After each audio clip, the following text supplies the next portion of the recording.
Hello there, Pursuing Freedom friends. Thanks as always for tuning in. I am your host, Erin Bradley, and I am thrilled today to be joined by my old friend, Torrey Benson. Torrey and I go way back to the college days, and we've been living parallel lives over the past several decades, not to age us, but Torrey has been making her path through the real estate space in all things commercial, luxury, fractional, you name it. And then most recently, she started buying commercial buildings, and her story is so inspiring that people have been coming to her for advice left and right, which inspired her to lead the business Girl Buy That Building, which teaches women how to buy commercial buildings. Now, for you men out there, don't turn off the show because there is going to be so much great content and actionable tips here shared by Torrey that could help you on your journey towards financial independence.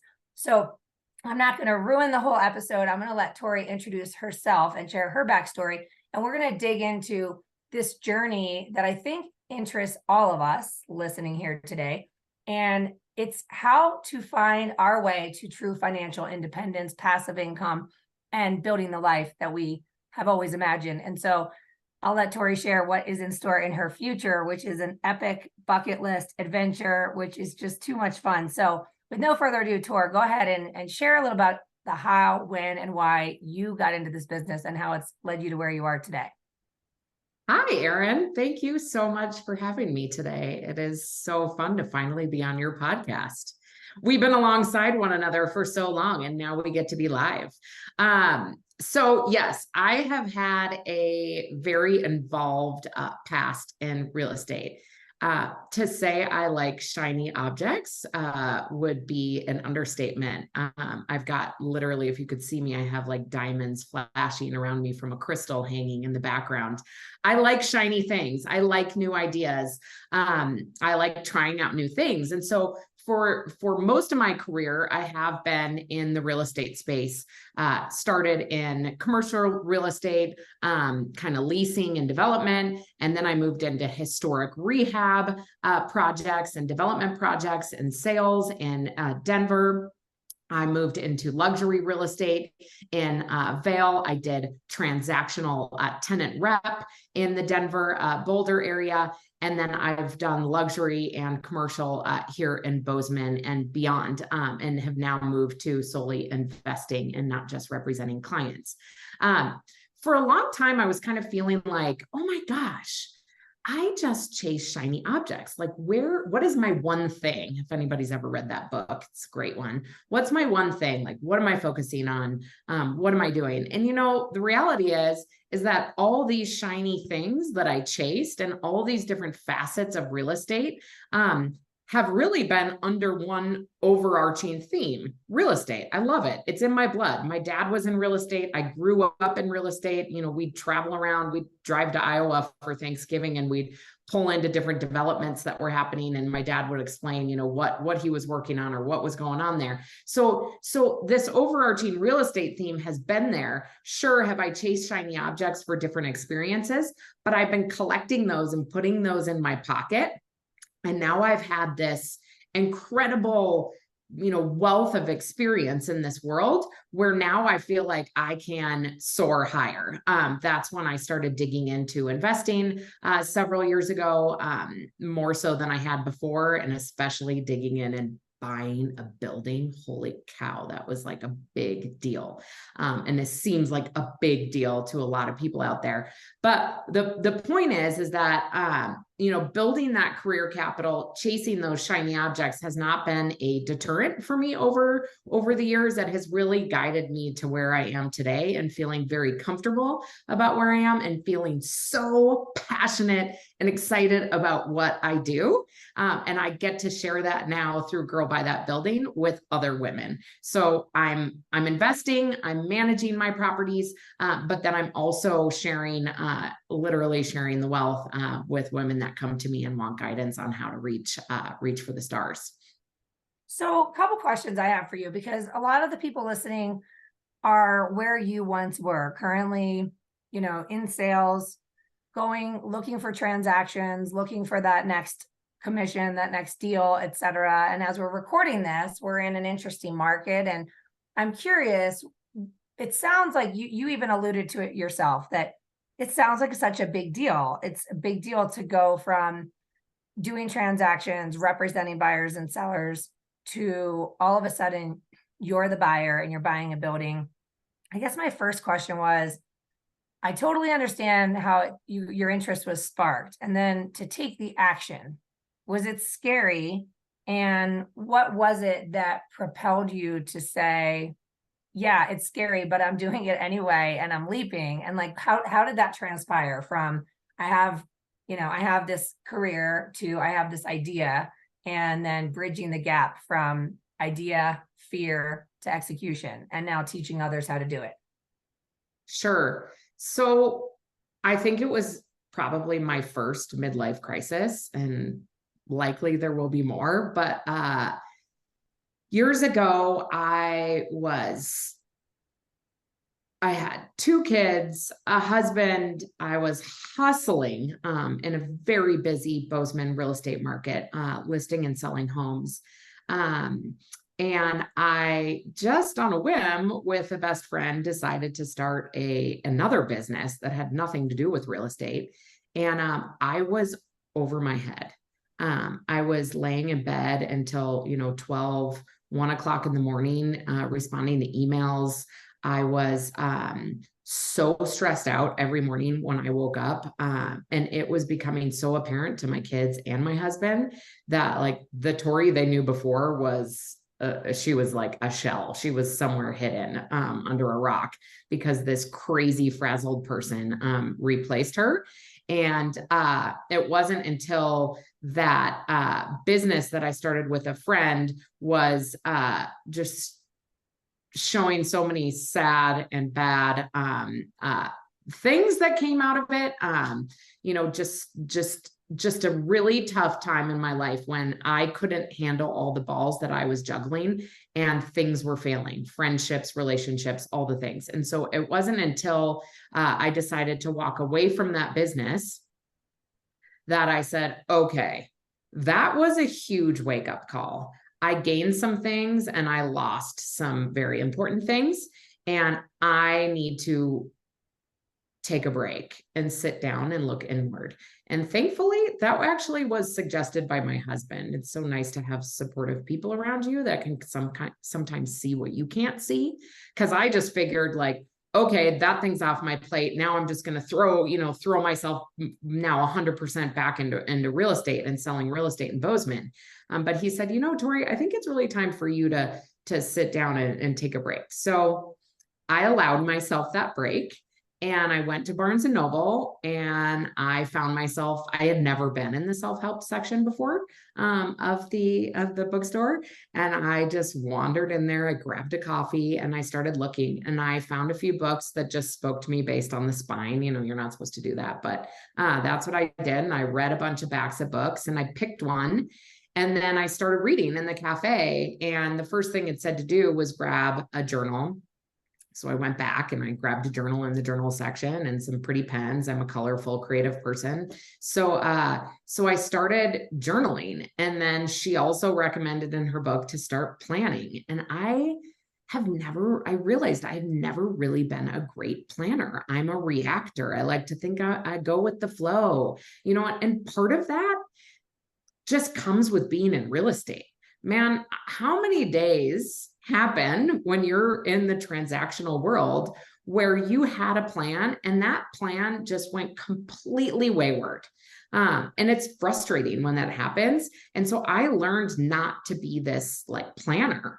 But as a result of not being a planner, my goals and dreams were starting to fall off as well. Or let's just say they fell off my radar as well. So I picked up this book. I started reading the book. I followed her steps. I grabbed a journal. I grabbed the pens and I got a planner. And my husband and I had been saving to buy a building for a long time. That had been this like way in the future goal. But again, like my goals and dreams had kind of fallen off in the face of daily work and routine and kids and family and, all the things. And so suddenly this came back into the forefront, like, oh yeah, we have been saving money for a building, and let's take a peek at that. Like, could I buy a building? Well, gosh, I have the experience. why can't I buy a building? And so I wrote down there, it said to like pick your biggest, boldest, craziest dream and put it in the front of this planner, this 90-day planner, and write it down. So I wrote, buy a building, fully thinking that there's no flipping way I'm going to buy a building in 90 days. There's no way. But gosh darn it, I started talking about it and I started reading more books. And that first self-help book led to way more self-help books. And every morning I woke up, God, thank you, Hal, for the Miracle Morning. And you, Erin, for introducing me to that book. And so this what's the acceleration, this energy that I started putting into myself and like what I could do, really started to fuel itself. And so then, you start focusing on something. And then I started telling people what I was doing, even though I wasn't fully sure that I could do that, or really believed that I could do it yet. I started telling people. And so that's like the first step is I stepped into the shoes of, okay, I'm going to buy a building. That means I'm a real estate investor. And oh, wait, I actually already was a real estate investor because I own a property that we rent out. Like I am a real estate investor. So who's to say that owning a building is any different than owning, a small rental property? So there were all these things that like believing in yourself, having the confidence was like number one, but also just ripping off the Band-Aid and being like, this is what I'm doing. Okay, you said so much good stuff that we need to come back to here. Before I do, I have to ask, what was the first book?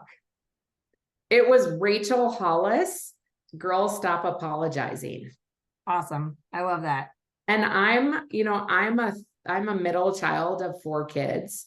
And so I'm a quiet appeaser, just do as you're told, get good grades, do well in sports, just kind of like be happy and not complacent, but like, just cruise along. And that is my attitude. But it was like, girl, stop apologizing for all these things, like step out and be who you want to be. You're not a middle child, you are you. And that was an awesome book for me to get started. But, go read the back of the books because, whatever resonates with me might not resonate with you, but, check that one out because it could. Yeah. Well, I want to touch upon one thing you said. It was funny because when you said maybe my first midlife crisis, and then you shared what went on or what ensued, my brain went to, that sounds more like a midlife awakening than a crisis. And I think a lot of people listening have these inclinations hidden way deep down inside in their heart, in their soul, that they're longing for something, that they're called to something, they're meant for more. And our brains are such powerful things. And we've been programmed from such a young age that by the time we get to that, late 30s, early 40s, and we're starting to hear the intuition trying to get heard and speak up, we've been so well programmed to talk ourselves out of what isn't quote unquote responsible or realistic. And just to kind of, like you say, just follow the plan, stick to the plan. I mean, it's almost like we play small because we're told that this is the right path. And once you're on the right path you shouldn't go any other direction because you found the right path. Keep on the path, And when you talk about being a shell of yourself, that's literally the exact same language I used when I found myself as well. Just like working 24/7, constantly on my phone, 2 toddlers, never present emotionally or mentally. My friends were having interventions. I was trying to start a different business. It was like so funny how parallel our lives were. And the wake-up call to take a break, and how just number one, that you should be commended for that, because so many people are afraid to take that break, to go inward, to quiet the noise, to listen to the intuition, and then to be willing to act. And you said that you started telling people even before you believed it was possible.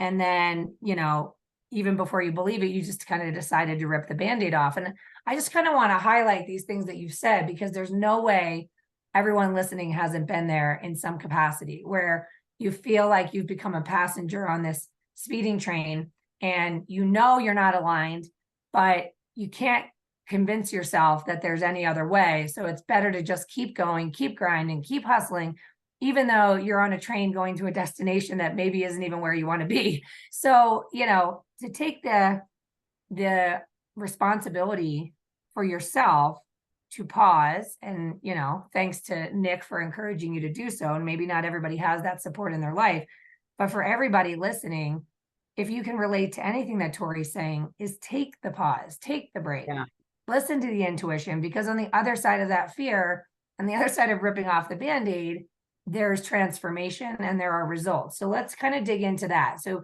you already talked about the first step. You guys have been saving, which is amazing. But then what? I mean, you still had to learn. You had to find some mentorship, some guidance. I mean, what was the next step? Sure. So one big thing, and this is why my class is called Girl by That Building. Now, all you dudes out there, love you too. And likely, I already have coached other guys. They come to me and they're like, why isn't it called Guy by That? Like, when are you going to start Guy by That Building? Maybe, maybe someday, but I do help men as well. But one of the things that held me back from commercial real estate and investing, particularly in commercial real estate, is that it is a male-dominated industry. And I had this story in my head that these guys have been doing this longer than me. They wear a suit, they walk the walk, they live in the city. Like I'm living in the mountains, like I'm not in a big city and a big high-rise tower, in a big, CB Richard Ellis or, one of the big companies, Crescent Partners, whatever it may be. I am Torrey Benson, and I'm sitting here in my office alone, or in my living room office alone. And so I had to figure out how to get over that. And the way I figured out to get over that is just to pick up the damn phone and start calling people. And so I said, okay, well, my goal is to buy a building. Well, I have to start calling on these buildings. And so you go online, and whether it's on Crexy or LoopNet, those are free resources that you can peruse buildings that are for sale. Or, if you find something on Craigslist, or you're driving to work or dropping the kids off somewhere and you see a for sale sign of a building, go to your computer, go to your phone, look it up, and call that damn broker and ask them about it. They want to sell what they're listing. And so you call them, don't feel fearful that like, how are they going to judge me? They're trying to sell something. So call them and explain who you are. And you know what? I haven't bought a building before, but I'm interested in buying a building. So can you tell me more about this building and what the potential opportunity might be? So I started doing that. And I was like, you know what? I can do this my way. I can be Torrey Benson. I don't have to be this person that has all the vocab words that go along with commercial real estate so that I sound like this really smart, savvy commercial real estate investor. I can be myself because I know that I'm smart and savvy and know a thing or two about how to do business. And so I had to step into my own shoes then, not step into like this new pair of shoes. And I just had to be like, I'm comfortable with who I am. And so that actually might jump ahead of myself, but that's a huge reason why I do Girl by That Building is because I want people today to hear me on your podcast, Erin, and be like, wow, she doesn't sound like this PhD who like, I can't possibly be a Torrey or emulate what she's done. Yes, you can be a Torrey because I'm just a normal person that's walking the walk and setting goals and trying to activate, joy, happiness, success, love, all the things in my world. And so you can do this too. It's not about sounding smart. It's not about pushing other people out. It's about including and all of us trying to do this together. So one thing that I really focus on, because I learned and I wasn't really a beginner, but like as a beginner, you will learn that your team is what keeps you afloat. If you don't have a team, you're not going to succeed in this industry, much less with anything, right? You need people around you. So in commercial real estate, who are the people you need around you to find deals, become successful, avoid risk, all the things. So we build a team. I tell you I explain to you how I built my team and give you tips on how to build your team and find those people that will help support you on your journey, because those are the people that are going to help you become successful, not just you. I love that. So it's interesting where you talked about, I can do it my way, and how you got over the story in your head. And what was funny is, like, I always tell people the business of you is the only one worth building. And I think this is so powerful because many of us spend years or even decades trying to fit the mold and never fitting it, because we're trying, like you said, to step into someone else's shoes. I refer to it as putting on the business hat. Like, here you are, your personality, the person, let's just say, who shows up at the party with your friends on the weekends, who's laughing, having a good time, being interested in others and what's going on with them, asking people questions, getting excited for them, feeling sad for them. There's like a lot going on as a human being. You have an emotional, you're an emotional being, you have highs and lows, and then you go to work. It's like, now I got to go to work. And you look around and you see what successful people are doing, and you think, I've got to emulate that guy. If I could just be like that guy, I'm going to do it. I'm going to make it. And so I call it putting on the work hat, and it feels like a dunce cap sometimes.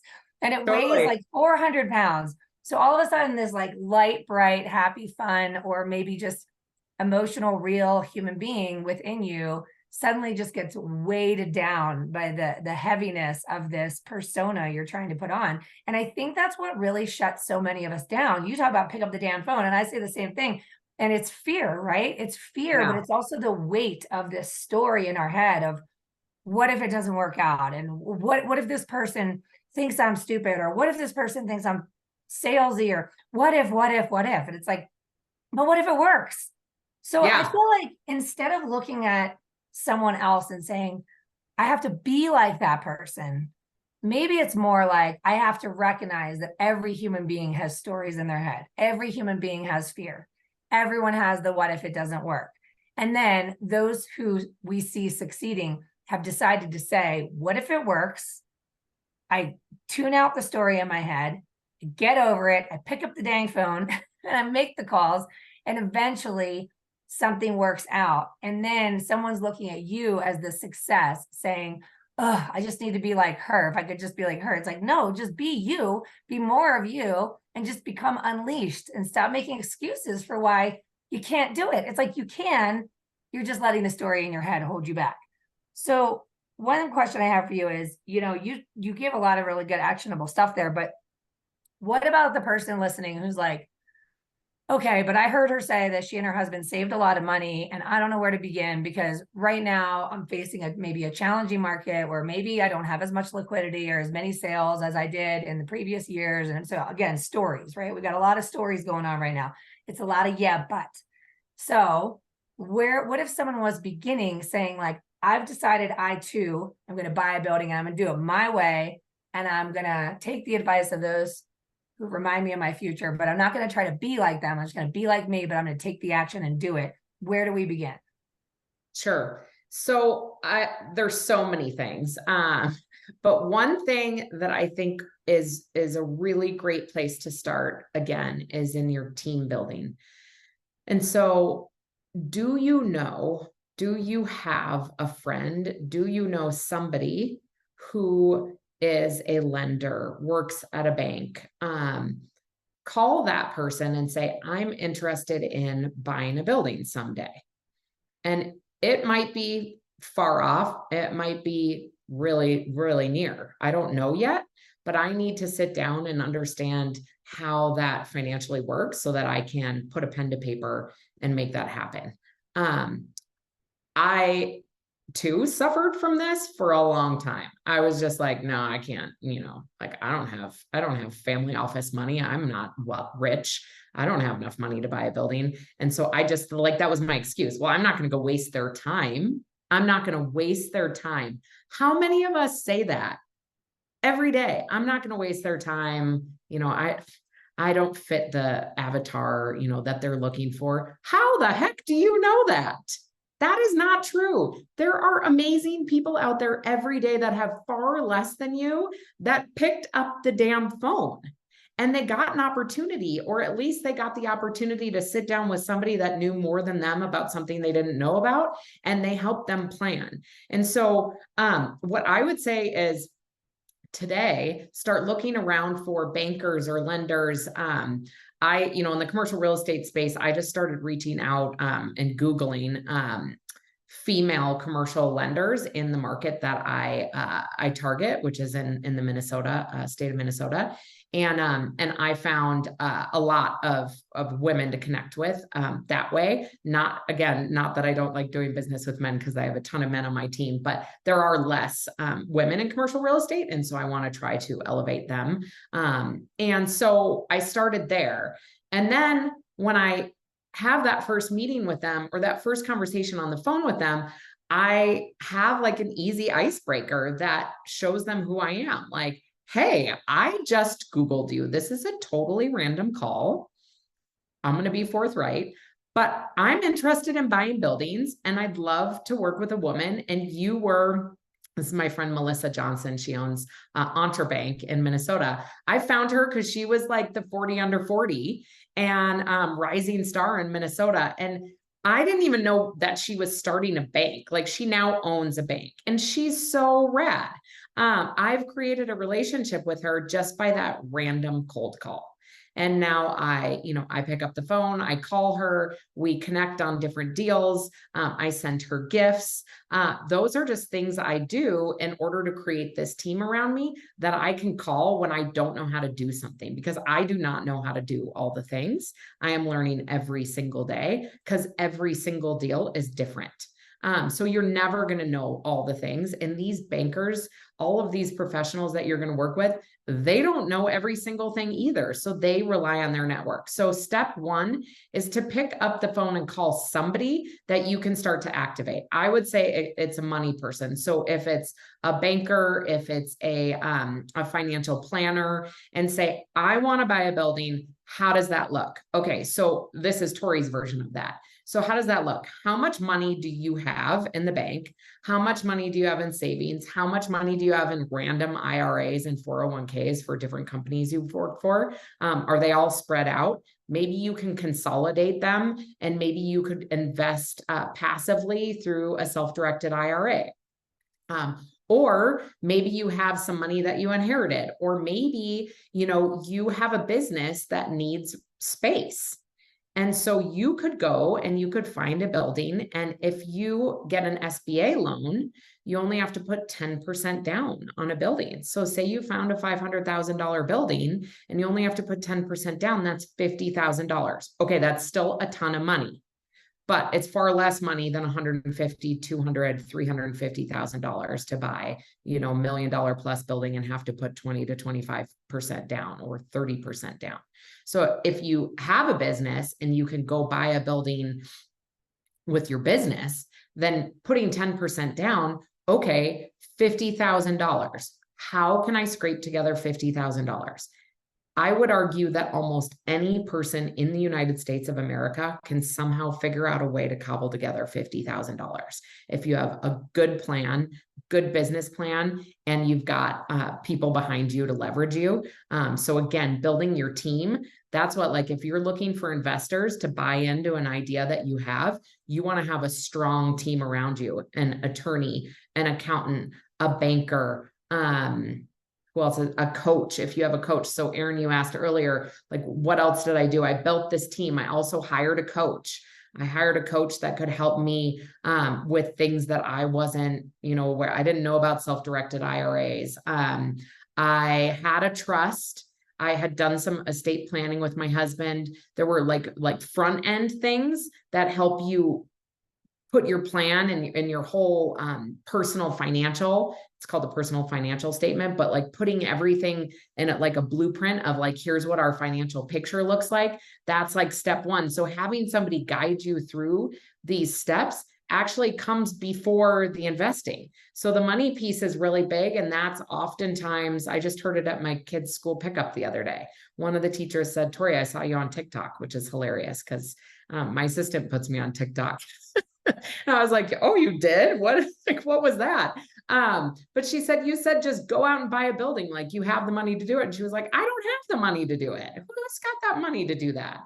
You can have the money. Maybe you don't have it, but you can cobble it together, but you're not going to figure it out on your own. You need your teammates to help you create a strategy for putting that together or saving or whatever that may be. Awesome.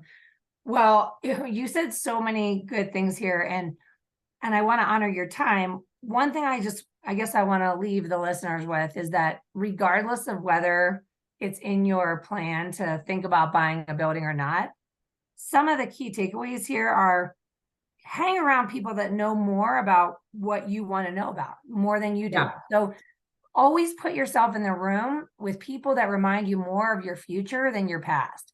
That is step one. And then in terms of building the team, one thing I love about this is that you had kind of tail between your legs, like, this is a random call. I Googled you. I'm calling you. I don't know anything about anything, but I'm curious about something, right? So it's like, be okay with being where you're at and not being ashamed of not being where you'd like to be. Because if you let shame that you're not where you wish you were hold you back from taking the action and picking up the damn phone, then you're allowing that to prevent you from ever getting where you're trying to go. I mean, decide where you want to go, recognize the stories in your head, recognize where fear and embarrassment maybe is holding you back from taking action, and then ask yourself, how bad do I want to get there? And then what are you willing to do? And then in terms of, we talk about the let the idea, right, be the seed that triggers a discovery process. So let's say, for example, someone's listening and they're a real estate agent selling homes or a mortgage lender, whatever. When I was a lender and I did not have any investments back in 2009, I had a client who was an investor. And I felt kind of embarrassed that I didn't totally understand real estate investing. I had just become a loan officer. I barely knew what the word mortgage meant when I got into the business. But when I saw someone doing something that intrigued me, and when I thought that the life they were building represented a future I might want for myself, I would say to my clients, like, I want to pick your brain. I want to take you to lunch. I want to learn more about what you and your wife are doing here. And then I would go home to my husband and be like, I met a client who's doing something that interests me. And then I would call the client and say, can you introduce me to everyone on your team? Who's your financial advisor? Who's your accountant that understands this kind of stuff? I've been filing my taxes on TurboTax. I don't know how to file rental income on my tax returns and get tax benefits from it. So the point is that everybody starts with nothing and starts knowing nothing. Well, maybe not everybody starts with nothing, but I started with nothing, that's for sure. And so when you're curious about something, you have to allow that curiosity to be the thing that squashes the fear and propels you into action, and let that be the catalyst to pick up the phone to ask people either in your database or in your community that represent the future you want to have. Ask them if you can pick their brain, and be okay with the fact that you're coming in green, and then ask them to introduce you to the people that are supporting them. Torrey, I love, you gave so many great actionable items here, but I am confident that there are people listening that want more of Torrey Benson and just following you, finding you. So can you share, where can people get a hold of you, get in touch with you, learn more from you, et cetera? Share everything in any way they can get a hold of you. Sure. So I will end with, so girl by that building, like we've talked all about this mindset, right? And it's funny because there's so much more to buying a building. There's so many nuances and so many skills that you have to learn, and questions that you need to ask, and things about buildings and all the things. Like, that's all in my class. But as you probably know, as a listener, if you've tuned into Erin before, it's all about mindset. And it's all about this front end piece. If you don't have the confidence and you don't have that like dig in and like, let's go for it attitude, like almost every single day, or at least try to have it every single day, you're not going to get to the other stuff. So my 8-week course is all about all the ins and outs and how to learn how to do all of this stuff. But really the first thing that I deal with most of my students is, how the heck do I even get started? So we focused on that today. We didn't focus on a lot of nuances of commercial real estate, but that, that's there too. Girl, Buy That Building, we are almost ready to launch my new website, which is so beautiful and full of amazing stuff. And in the meantime, you can catch me on Instagram at Girl Buy That Building. And I also have a free strategy session. If you go to www.freecommercialinvestmentstrategysession.com. It's a longie, but it'll take you directly to my Calendly, and you can book a half an hour with me and we can talk about, anything more, any other questions that you might have, or if you need some sort of action item, let's do it. Let's get through that together. Can you say that handle one more time to book a call with you? Sure. freecommercialinvestmentstrategysession.com. And girlbuybuilding.com should be live in the coming weeks. And we'll have some really exciting announcements as my digital course will be coming online sooner than later. So I typically offer a live course, but we are now moving to a digital course so that people can do that self-paced on their own speed. Okay, wait, before we go, we have to share the very exciting thing. Oh, yes. That this very particular career choice is allowing you to do. So can we share the bucket list adventure that's on the horizon for you? Sure. And your husband and 2 girls? Sure. So we didn't really discuss, but it all was wrapped into this, like, there's got to be a why. Like, why are you doing this? What, sure, great, Torrey, you love commercial real estate, but like, why are you doing this? Why do you focus your time on it? It's because my why is to be joyful and to spread love and laugh and spend time with my family and connection's a big thing for me. And so for a long time, my husband had this dream and he brought me on board, no pun intended. And we are activating that dream and looking for a catamaran as we speak to buy and go sail on for the next year or two.